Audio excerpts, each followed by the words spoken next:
This is my coffee setup. It has been a dream of mine to have a dedicated coffee station, and it makes my coffee making experience that much more enjoyable. So I thought I would take you on a little tour of my coffee station so you can get to know my space. I want to also give you some insight into my coffee purchases and show a realistic sense of accumulating coffee gear because, let's be honest, it is expensive. So this table that I chose is actually a kitchen trolley, but I made it work for my coffee station by not putting the wheels on, and I also swapped out the handles, which elevates the look. I can't find the exact same one anymore, but there are similar ones out there on Amazon. Now let's take a look at my machine, the Profitec Pro 400.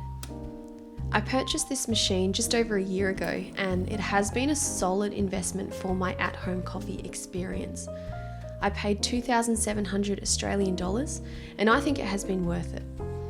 A few things about this machine: it is a heat exchanger, meaning it has a single boiler to deliver steam and brew water.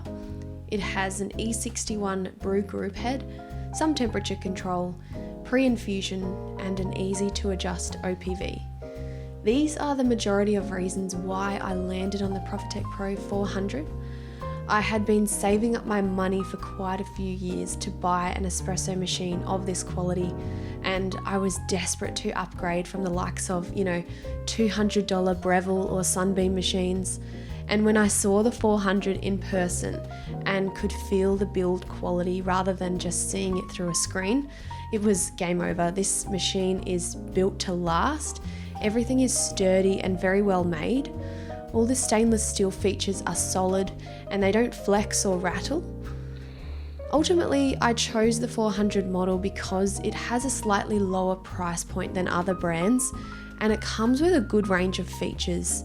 But there aren't too many that it becomes overwhelming, I'm still learning, so I didn't want to be out of my depth with the machine that I chose. So I have made some upgrades to the machine, including the handles, which I did like an ASMR video on recently. I'll link it if you haven't checked it out. And it really helped because I didn't like the coloured accents that came with the 400 model. I also upgraded from a 2-hole steam tip to a 4-hole steam tip. It just helps me to steam better milk, but these changes are more personal preference, they're not a must.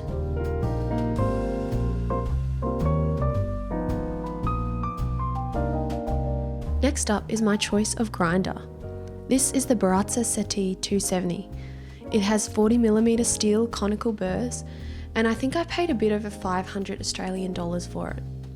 I purchased this grinder in 2020 before my Profitec, and I would definitely recommend buying a grinder before you invest in a high quality espresso machine.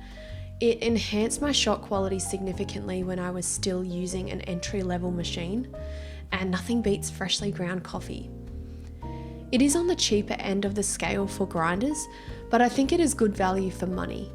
A few things to note though, that it is extremely loud and it has a plastic exterior which doesn't give a high-end look and contributes to the sound quality. But I knew all of this going into buying it and accepted that for what the price is. It grinds really well and it has good variation in grind size available. It has your coarse settings for your pour over or French press and really fine settings for your espresso. I'll link all of these products in my description so you can have a look for yourself.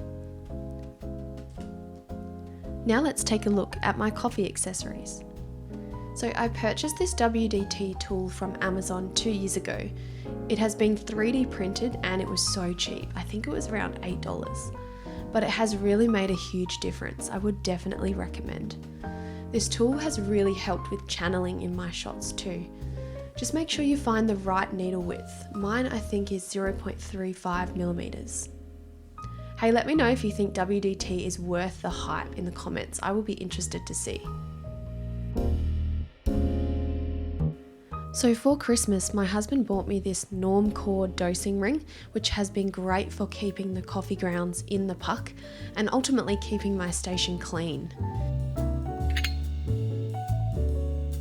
So the tamper I use comes with the Profitec machine, and it is your standard tamp.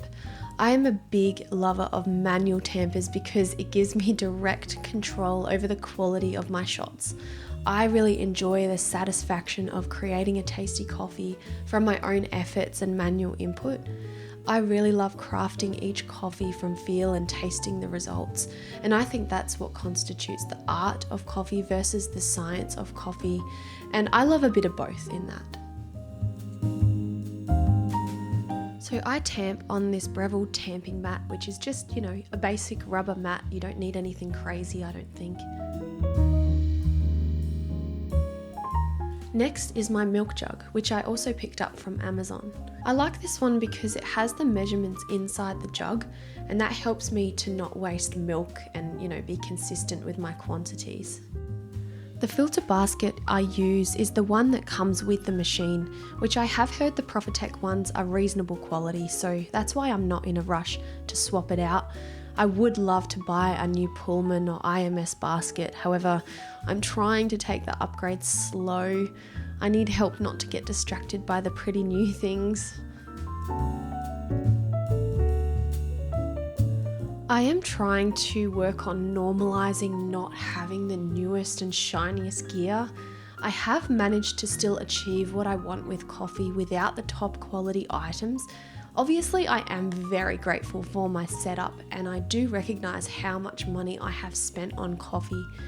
But I think we can still achieve great tasting coffee without the fanciest gear. I just want to keep myself in check with the upgrades and be intentional with each purchase. That's why I have some more expensive products and then some really low-end products. But do give me some ideas on my next upgrade in the comments because I can always be tempted.